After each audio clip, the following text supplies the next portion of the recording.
আপনাকে দেখাই রামচরিতমানস থেকে সেই প্রমাণ যে ব্রহ্মা বিষ্ণু মহেশও অন্য কোনো ভগবানের ভক্তি করে থাকেন, যার দ্বারা স্পষ্ট হয়ে যাবে যে ব্রহ্মা বিষ্ণু মহেশের উপরও অন্য কোনো ভগবান আছেন।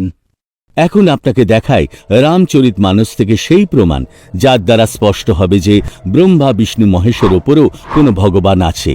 বালকাণ্ডে এর একটি প্রকরণ আছে। যখন মনু আর শতরূপা পরমাত্মা পাওয়ার জন্য তপস্যা করতে লেগেছিল, আসুন দেখা যাক মনু আর শতরূপা কোন পরমাত্মার ভক্তি করেছিলেন। শ্রী রামচরিতমানস থেকে বালকাণ্ডের দোহা নম্বর 143, যার চৌপাই নাম্বার 3 লেখা আছে যে নেতি নেতি যেহি বেদ নিরূপা নিজানন্দ নিরূপাধি অনুপা শম্ভু বিরঞ্চি বিষ্ণু ভগবানা উপজহি জাসু অংশতে নানা। সে পরম পুরুষের সত্তা নিরূপণে বেদ নেতি নেতি এ নয় বলে থেমে যায়। তা আনন্দ স্বরূপ, উপাধিরহিত ও অনুপম। তার অংশ থেকেই বহু ভগবান শ্রী ব্রহ্মা, শ্রী বিষ্ণু, শ্রী মহেশ্বর উৎপন্ন হয়ে থাকেন।